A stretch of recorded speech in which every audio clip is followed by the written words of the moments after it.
Light up, not yet. Okay. Hi guys, we're Hello, back. Stuart. Hello. Sam's sick, everybody. Not just sick in the head like usual. Like sick, sick. I had to cancel 2 different days of like half filming because of ill, which is nice on them. I was like, we had 2 small days of catch up things. Cancel, cancel. Oh, Yeah, he still bothers us with his presence on these lives. that's charming. I mean, graces us You with his said that out presence. loud, Stuart. You said that Did I? out. Yes, you did. You didn't even. Oh, my The man. nerve, the nerve The of some absolute, stewards. especially that one. Um, Yeah. What didn't say, Stuart? well, caveat, just for anybody that's got their knickers in a twist. Tomorrow will be the best of Starfleet Academy. Today is the worst. And being the worst, S is the worst. F is not so bad. So we got to explain that right off the hop. I mean, most people are going to come in later and be super confused, but that's fine. At least it's out there for anybody that rewatches. It's there. So yeah, Well said. the worst moments of Starfleet Academy or the things you didn't like. So yeah, Yeah. Now, we are going to give you guys the interest vote, but you guys haven't got the power of the vote. Because this is our list with your suggestions, but we'll take into account what you guys think. But no, no. This is our final say. Maybe down the line we'll revisit this. Maybe. But this is us. So, some of your interesting suggestions might not be where you think. Those channels that say 1 out of 10, 2 out of 10, and we're like, what? Nah. yeah. Gotta be fair. Got to be fair. At least as fair as we can. And to the point of, I'm surprised you didn't comment on it. The thumbnail, you don't care that much about that, but it's certainly one of Nope. the top pieces of negativity, and so it was an obvious contender for thumbnail because people get the point when you put it right in frame. So, as ever, guys, super chat for 2 for 1 and PayPal for 2 for 1. We encourage that because we get a huge amount more on that. And you get 2 win-win, or super chat any and all things. They can be a moment, a character. It's super broad. We'll vote on them. We'll rank them. And it can be absolutely anything because, as tomorrow will be the best things, it can be a moment, it can be a space shot. It can be a lack of space shot, I guess, conceptually, although I don't expect to find a really clear graphic for a concept. But I'll try, right? He always tries, everybody. He's pretty good at it too. Trying and all. Succeeding a whole different ball game. Yeah. So yeah, that's the routine. You guys put in your worst moments or things you liked or disliked least, most, disliked most, least liked. Those words are words that all I said, and those are also the sentences. I'm not having a stroke. I promise. Blah. Call an ambulance. I was just kidding. Um, yes, so those are the things. You're gonna go share this so I can talk to the people and explain the rules. I'm actually going to get the first one that's not on that one first, and then I'll do the show, so it's ready. Okay, fine. All right, yeah. So welcome back, everybody. Hope you all had a good weekend and are having a good Yeah, actually, week so far. I'll ask this actually to you as the vamp question. Now that now the show is done, and we did our big amount of content. If it went 2 hours and 45 minutes, I think, which was quite a long time on the last episode. How has the reaction been that you've seen after the fact, and people's reaction to the finale, etc.? This is the reaction during the finale. This is the reaction the days after. Haven't heard a fucking bleep about it. So it's quickly forgotten. That's what I've Okay. noticed anyway. Hmm. And I'm fine with that because I mentally scrubbed doing all that from my brain. Because like I said, that last episode, I was like, okay, I'm done now. And I Oh, didn't hate the season either. So yeah, done now. yeah, Except we always have a 1 week yeah. talk about phase. Well, I don't think we're going to do a drunk as respect on this because I don't know if we could stomach necessarily. Probably You get very drunk. well, I mean, that might be a reason to do it, but I don't know if that's necessarily a reason to do it. Right, I'm gonna Hashtag start Starfleet sharing. See you in Academy a will second. become a thing. Yeah. All right, see you in a second. Bye. Everybody hit that like button. Make sure that you are subscribed to the channel. Click notification bell icon to all and super chat in or PayPal in with your favorite moments or your least favorite moments. This is the worst parts of Starfleet Academy today. We will be going back and talking about the best parts tomorrow. So make sure you tune in for that if you are a fan. But everything has its good and its bad. So we're going to talk about that today and we're going to rank them. So you guys get to decide what's on the docket. So do the thing, subscribe, notify, click like right now, click that like button. I'd really appreciate that.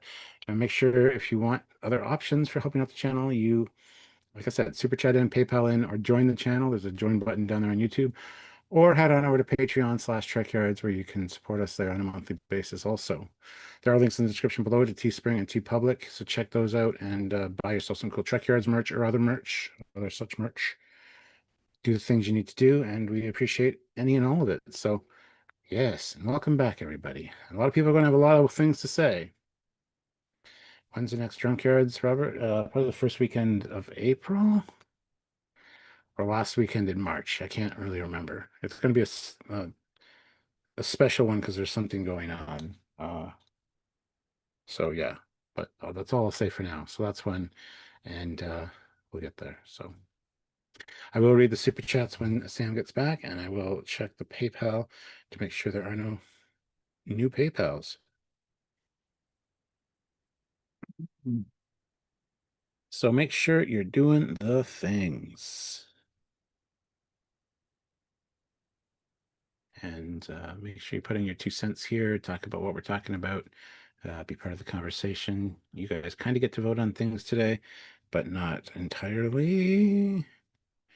So yeah, that's the way it is.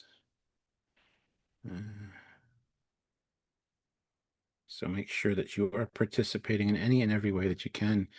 And it should be a good discussion, I think, because not no Star Trek is perfect. Some are worse than others. And we'll see what people say about that. I'm back, baby. He's back, bitch. Robert Buckley puts in $2 and says, "When's the next Drunkyards?" I said, "Probably last week, end of March." Is that correct? Is that what you decided on? No, that's the thing that I can't do. And then the weekend after that is Easter. I thought it was this next weekend, but it isn't. So I'm a bit confused We'll as let well. you know. Yeah. It's coming up soon. It's before the end of April. Oh yeah. But apparently not Easter. But that makes sense because Marie's a big Easter person. She has a huge. I mean, I'm sure you guys are as well. Just she's a huge Easter personage. More into it when the kids are little. Well, yes. But all the kids come back to Marie's house, so or Marie's house. Yeah. But soon, Cool. soon. All right, well, let's just jump into it. The first one that we have to talk about today is actually already on the board. Thumbnail! Because That you is weren't the going to make us do thumbnail. it, so therefore it's there because, haha, we made you do it. I mean, somebody probably would have. But... Yeah. Maybe. Hopefully. Yeah, I have no problem with this. This is actually kind of great because we always joke about what do people do on the bridge when hours. Well, tell what is the thing first before you go into why it's not bad? What is the concept first? Disrespecting the captain's chair by putting your feet on it or curling up in it. It's her fucking chair. She can do what she wants. There's no disrespect. It's not the military. This is not a command post. This is a fucking school. Yes, it's a ship, and yes, it's a captain's chair, but she can do what she wants. She's also Lanthanite, 400 years old, so I think she has the right to do this kind of stuff, if I'm fair. But yeah, I think it's perfectly acceptable. She's reading a book, curled up. It's a big chair, and she's a small lady. So if she was like 5'8", 5'9", I'm sure she wouldn't be doing this because she wouldn't be able to really crunch up like that. So I have no issue with it. I don't know why everybody's got their raised such a stink about it. It's not that big a deal. I get it if you're from a military aspect, like yeah, on a military ship. Well, of course, like that's just stupid. But it's the school, like. Eh. And when she's on duty, she's on duty, and you notice that.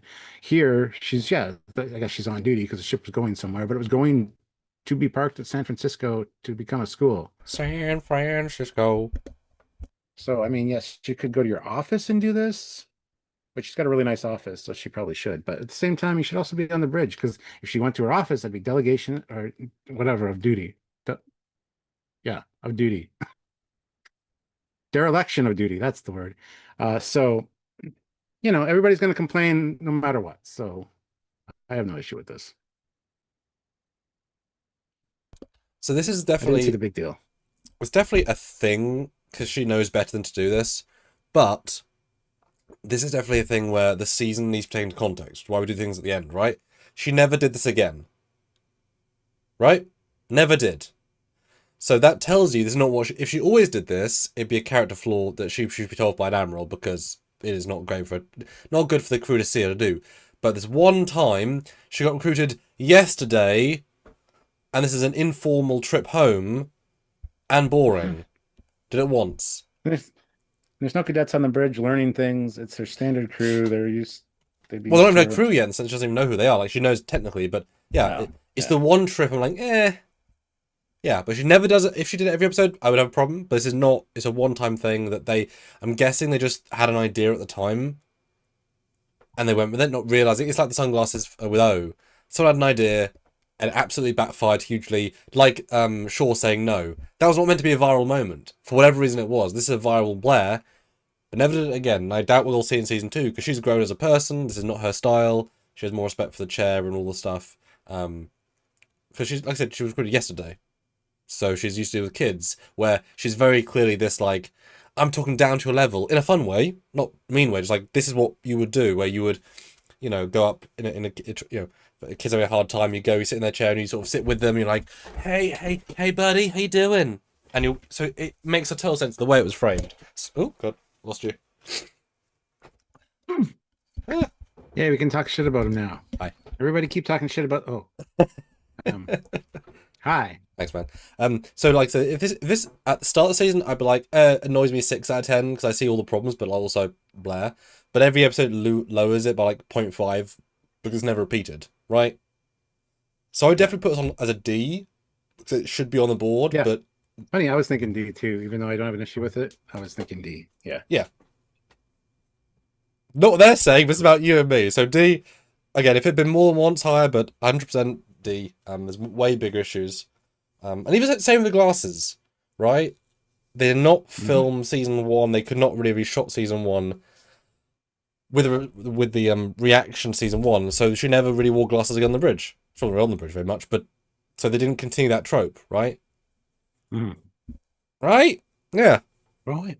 Yeah. Right. But what do people say, Stuart? Because we'll talk about what they said, does not do what they said. Wow. Unless you super chat force us, but then we'll have to use the C. whatever.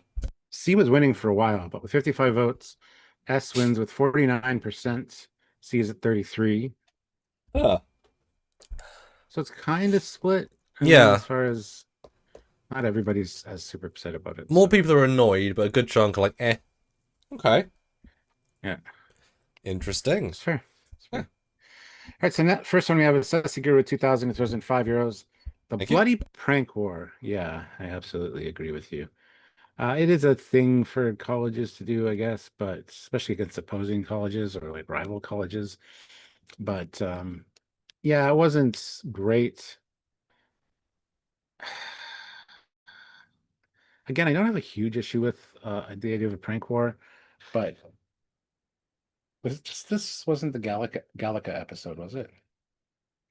Was? Okay, Which I was well, also confused. I'm like, is it the same one? It's like, oh, it is. Yeah. Yeah. So that's all we remember from that is the laser tag. Uh-huh. Whereas, Yeah. and we remember this, but I really thought it was a separate episode. I know. I had to search. I had to actively look. So I mean, it's a pretty interesting prank considering they can't really destroy the flowers because they're protected, but also it's kind of the destruction of property of their dorm rooms and stuff. So yeah, and considering it was Aki's idea, she didn't tell the kids directly, but she kind of, let them know in other ways. So You shouldn't don't know. not do this. Yeah. It's not great, but I wouldn't say it's completely awful either. and it's just a boring episode. So that's what ruins it for me more than anything. But yeah. And again, guys, PayPal 2 for 1 if you've got an idea or want to put one to the chat. Do that. It's worth everyone for that. Yeah, prank was tricky because, like you said, we've already forgotten when it was. It's interesting because the other one is just, it's so one note. This you think would be the interesting part. As with a lot of these things, if they commit to a prank war episode with sci-fi pranks, that could be great, actually, right? Really intelligent, thought-provoking, weird, fun pranks, but it's not that, unfortunately. I mean, it's annoying the War College is doing it at the start, but they are being encroached for the first time on their home turf, so I get that. They're annoyed. And we've all done, well, you were at university, right? Did you? I did not. Oh, well, I was at university, and you'd think, oh, people more mature than that, but also, no, not always. I told you the best prank ever at my house, haven't I? I feel like I have. Probably, but Yeah. I really don't listen. What? Oh, yeah. But I really don't listen to you, so tell me again. And guys, remember Super Chat, putting some in. So this was at my personal flat in my third year, I believe it was second year. And my housemates Rob and Sam, who are more cool, more douchey than I was. I was friends with the other guy.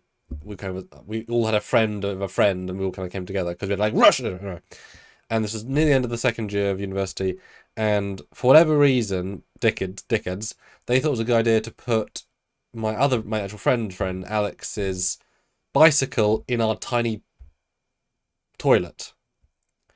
And when I say tiny toilet, the bicycle, they obviously had to work it in because the bicycle, it was the exact height of the bathroom or the toilet. So they forced it in, and then you physically couldn't, there was no wiggle room to move it out because and you couldn't get in there either.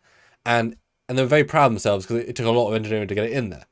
A lot of moving and whatever. I was actually a math kid, I guess he worked it, whatever. All good at math. And we open it's like, oh, for fuck's sake. Because pranks are funny if they're reversible, fixable, but we didn't have the bathroom for like 2 days. Oh, damn. Well, because like A, it's really annoying, so I don't want to deal with it. B, we had lectures, and C, it wasn't easy to get out. We tried like forcing it at one point, and it's like jammed. And it was like, I didn't end up fixing it because like So good prank, shitty prank, you know. And you would think, hold on 1 second. You haven't told me that story though, because I haven't heard that. But hold on 1 second. And you would think, being 19 and a half, you know, you should know better. But yeah. So if you know, not the same level of seriousness as a Starfleet Academy, but that said, yeah, people do things, people let off steam, people, you know, it's just human nature, right? So, you know, yeah. Yeah, for me, for the age of the students, and kind of like I get a picture of Kyle laughing about it, like this is kind of funny. Yeah, it doesn't super annoy me. I think what are people saying about this? Because it's kind of funny that I know you say like pranks should be reversible, and they absolutely should. It depends how much you dislike the person or want to annoy them. Because yeah, I think not being able to use your bathroom for 2 days is fucking hilarious, and that's an absolute win on their part. But it was the one toilet for the entire house, so yeah, it messed everyone up. That's funny. It's clever in retrospect, sucky at the time. Oh, absolutely. Yeah. I don't blame you for being upset about it. But do you want to know one of the Avengers? Because that unfortunately started a slight tirade. I won't go into all of them, but I will say at that point I was doing Stargate films and reenactment, so I had certain stuff in the house, and I got really pissed off because they were doing much longer story I'm not getting into, but they were like making a lot of noise, absurd amount of noise. And I was both trying to work, do films, study, etc. So I got really pissed, and they locked us out of everything in the house except the bedroom bits, which is everything else. So I got my multiple mini airsoft guns, fully loaded them, and just went downstairs and shot them both as much as I could. Because I have literal, you know, things that can hurt, and I had like 5 magazines, and I was reloading, and I was like, "Fuck you guys," you know, reload, and they can't do anything. It's like, ah. I still remember viscerally, because you also shoot in the doorway, so I was getting bounce hits a little bit, and it's like, I'm fucking pissed, and I can reload quickly, and it's like, I'm gonna stop from getting out of the house, because this will hurt you a lot. I was angry, I wasn't gonna like, hold my fire, I was gonna hit them in the arse, the face, not the face, but like the head. Not the head, but the back of the head. It's like, I will shoot you! I did, because I was pissed off. I was just sitting there on the landing, literally doing this, like, fucking did. Wow. I was pretty far. You imagine that's not what I'm normally like. So I was pushed pretty far on that day. But I had weapons, so I could do something about it. God damn. Yeah. Anyway, prank All right, war. let's see. Mid annoyance, I'd say the concept's fine. Should have been done a lot better. So I would give this a B personally because it was not well done for what it was well done for. If that makes sense. I could do a C fine, but I think it's definitely higher than the D. What do you think? Yeah. Higher in what way? Like As in worse. Yeah. Like closer to S? Yeah, I think so too. So I would say B, 'cause but I'm happy to go C if you want to go C. I was personally thinking C, but Go for it. but yeah, that's what you guys are saying. With 21 votes, C wins with 48%. A and D are tied at 24% though. Ooh. I bet you that's entirely who's had pranks before or not. Because you can have some, they can be personal experience like, oh god damn Oh it, yeah, guys. absolutely. Absolutely. Which is A-okay. We're all our own people, obviously. Okay, and that's the thing. Right. Guys, be fair, right? Be fair. We like fairness. All right, next up, we got Olivia with $5. Oh, I know Please her. remember that everyone has their opinion. Yeah. We might not agree, but we need to agree, but we still need to respect each other. What? Yeah. No, yeah. We might not agree, but we need to agree. Okay.